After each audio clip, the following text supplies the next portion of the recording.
7h.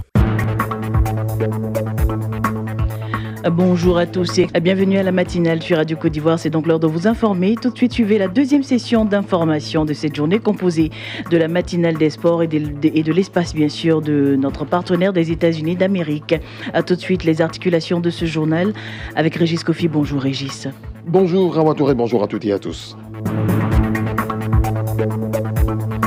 Ils ont 2 semaines à compter d'aujourd'hui pour convaincre les électeurs. Les candidats pour les municipales et régionales vont investir les rues et espaces publics des villes et villages du pays pour faire connaître leur programme.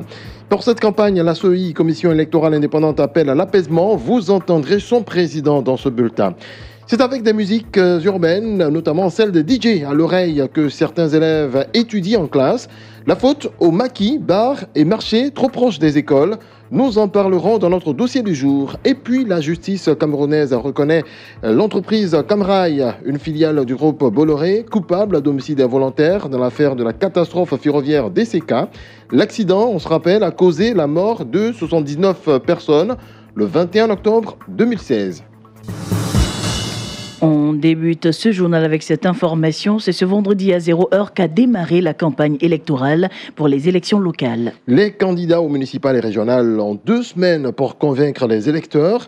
Et comme à l'accoutumée, le président de la Commission électorale indépendante CEI s'est adressé à la nation. Pour des élections apaisées, Youssouf Bakayoko appelle tous les Ivoiriens à la non-violence. Candidats, électeurs, observateurs, journalistes doivent tous s'engager pour un processus apaisé. Je voudrais vous inviter à unir nos forces pour les franchir sans heurts dans la paix, la solidarité et l'esprit civique. Enfin, vous, candidats, je voudrais vous rassurer que la Commission électorale indépendante continuera, encore une fois, à demeurer dans son rôle d'arbitre juste et impartial et que les résultats qui seront proclamés à l'issue du scrutin du 13 octobre seront à tous égards conformes au verdict des urnes. Un autre appel à la paix et à la cohésion sociale, celui du Forum national des confessions religieuses. Les religieux se sont exprimés lors d'une déclaration lue par le président. Le révérend Edimo Blé Jacob, pasteur national de l'Église du christianisme céleste en Côte d'Ivoire. Maintenant, à vos marques, partez. Dieu vous regarde et nous voit. La Côte d'Ivoire appartient à Dieu. Nous appartenons à Dieu. L'autre nom de Dieu est Dieu la paix. Nanaoufou Boigny, le chef d'État de la Côte d'Ivoire, nous a laissé une seule religion, la paix. Pratiquons-la durant les journées de campagne et de vote. Allez donc avec la paix, que la Côte d'Ivoire gagne. Revenez avec la paix, que le meilleur soit la Côte d'Ivoire. Kamagate Ibrahim est le président du comité civilo-militaire de Korogo. Son organisation souhaite une campagne électorale civilisée dans la région du Poro. Nous vous proposons un extrait de cette déclaration. Le comité civilo-militaire demande à chaque candidat l'utilisation du bon ton, la courtoisie, le respect des uns et des autres, aussi bien avant, après et pendant les élections. Les campagnes doivent se dérouler dans une atmosphère apaisée, loin de toute passion ou de toute haine, car on peut perdre une élection et en sortir grandi aux yeux de tous. Les partisans doivent utiliser intelligemment les véhicules mis à leur disposition pour la campagne, pour éviter les accidents qui peuvent avoir des conséquences tragiques. À l'endroit de la jeunesse, cette élection ne doit pas être l'occasion de s'entre-déchirer. Pour ces élections, il faut des hommes politiques nouveaux, une jeunesse nouvelle pour une Côte d'Ivoire nouvelle, dans un esprit de paix, de concorde et de développement durable. Au nom du comité civilo-militaire, les forces de l'ordre seront présentes pour assurer la sécurité des uns et des autres.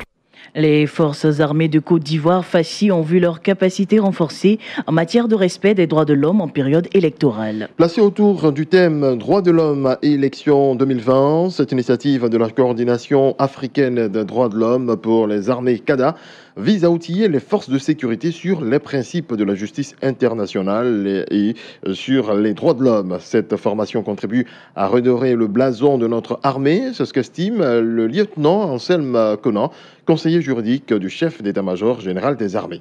Aujourd'hui, l'un des principaux défis des autorités ivoiriennes est de redorer le blason de nos forces et de soigner la cohésion entre les forces et les populations. C'est pourquoi les autorités gouvernementales et militaires ont mis en place la réforme du secteur de la sécurité RSS et le Comité national de lutte contre les violences sexuelles liées au conflit, afin de rétablir un climat de quiétude, un climat de paix avec pour leitmotiv la tolérance zéro. Beaucoup a été fait. Toutefois, le plus dur pour nous reste à venir. Le plus dur, c'est la consolidation de ces résultats par voisin. C'est pourquoi la détermination du commandement et du gouvernement de faire des droits de l'homme la priorité des priorités en matière de formation doit toujours gagner du terrain et que nous devons soutenir toutes initiatives permettant à nos forces d'être des modèles, surtout avec les échéances électorales qui s'annoncent à grands pas. La Côte d'Ivoire célèbre ce vendredi 28 septembre la journée internationale de l'accès universel à l'information. Effectivement, la déclaration du gouvernement élu par le ministre de la Communication, Sidi Touré. Le ministre rappelle que le droit à l'information d'intérêt public est aujourd'hui un droit universellement reconnu. Le ministre annonce plusieurs actions dans le but d'ouvrir largement l'accès du public à l'information. Sidi Touré. La Journée internationale de l'accès universel à l'information met en lumière la Commission d'accès à l'information d'intérêt public et aux documents publics, KIDP, qui œuvre à la vulgarisation du droit d'accès à l'information d'intérêt public en Côte d'Ivoire. D'autres mesures de mise en œuvre par le gouvernement ont pour vocation à ouvrir largement l'accès du public à l'information. En l'occurrence, une presse écrite multiple et diversifiée, la dématérialisation des services offerts aux citoyens, la couverture nationale en radio et télévision portée à plus de 90% du territoire et bien entendu le lancement prochain de la télévision numérique terrestre TNT. Le dossier du jour. Et oui, je le disais en titre, plusieurs écoles de la ville d'Abidjan ont pour voisins des maquis, bars, restaurants et même marchés. Une cohabitation difficile quand on sait combien ces lieux engendrent assez de bruit. Le reportage de Sorosita.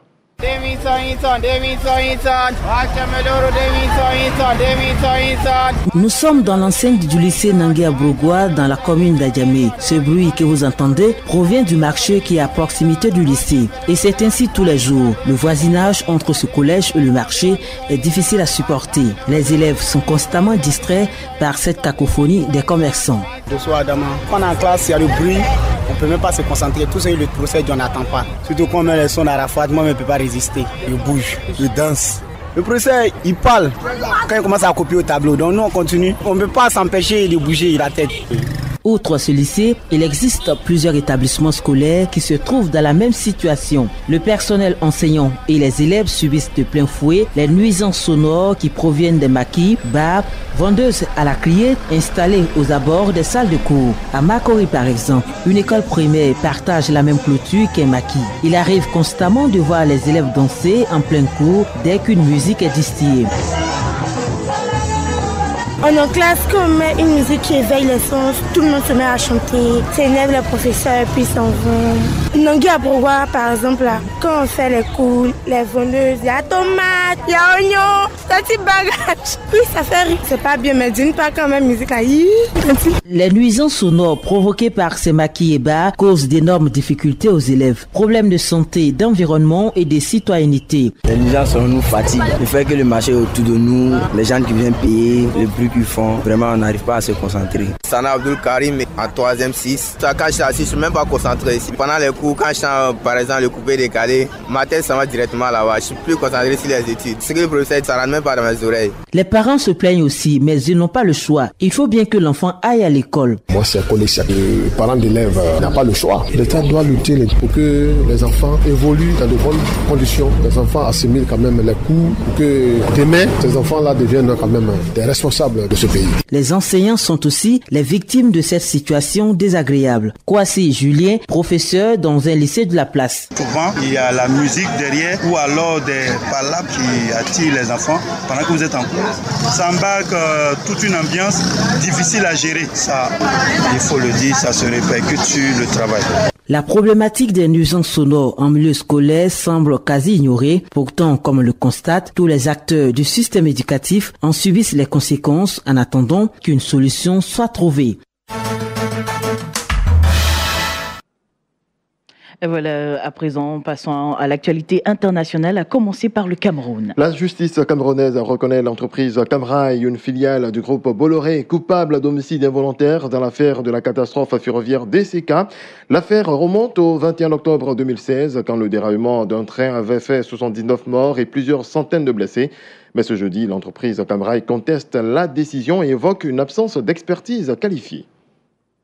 Après plusieurs reports, le secrétaire général de l'ONU a finalement pu s'entretenir à New York avec le président congolais mercredi. Une rencontre qui intervient alors que la RDC avait refusé de participer à la réunion de haut niveau sur la situation dans le pays qui devait se tenir ce vendredi en marge de l'Assemblée générale des Nations Unies est finalement annulée.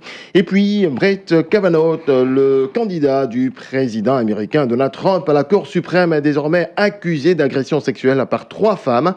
La première d'entre elles, Christine Blasey Ford, a accepté de venir témoigner hier devant le Sénat lors d'une audience retransmise en direct à la télévision. Voilà, c'est la fin de ce point complet sur l'actualité. Et si on rappelait les titres à présent, tiens, c'est une bonne idée, mais faut-on dire. Ils ont 2 semaines à compter d'aujourd'hui pour convaincre les électeurs. Les candidats pour les municipales et régionales vont investir les rues et espaces publics des villes et villages du pays pour faire connaître leur programme. Pour cette campagne, la CEI, Commission électorale indépendante, appelle à l'apaisement. Vous avez pu entendre son président dans ce bulletin d'information. C'est avec des musiques urbaines, notamment celle de DJ à l'oreille, que certains élèves étudient en classe. La faute aux maquis, bars et marchés trop proches des écoles. Le sujet a été au cœur de notre dossier du jour. Et puis on le disait à l'instant, la justice camerounaise reconnaît l'entreprise Camrail, une filiale du groupe Bolloré, coupable d'homicide involontaire dans l'affaire de la catastrophe ferroviaire DCK. L'accident, on se rappelle, a causé la mort de 79 personnes le 21 octobre 2016.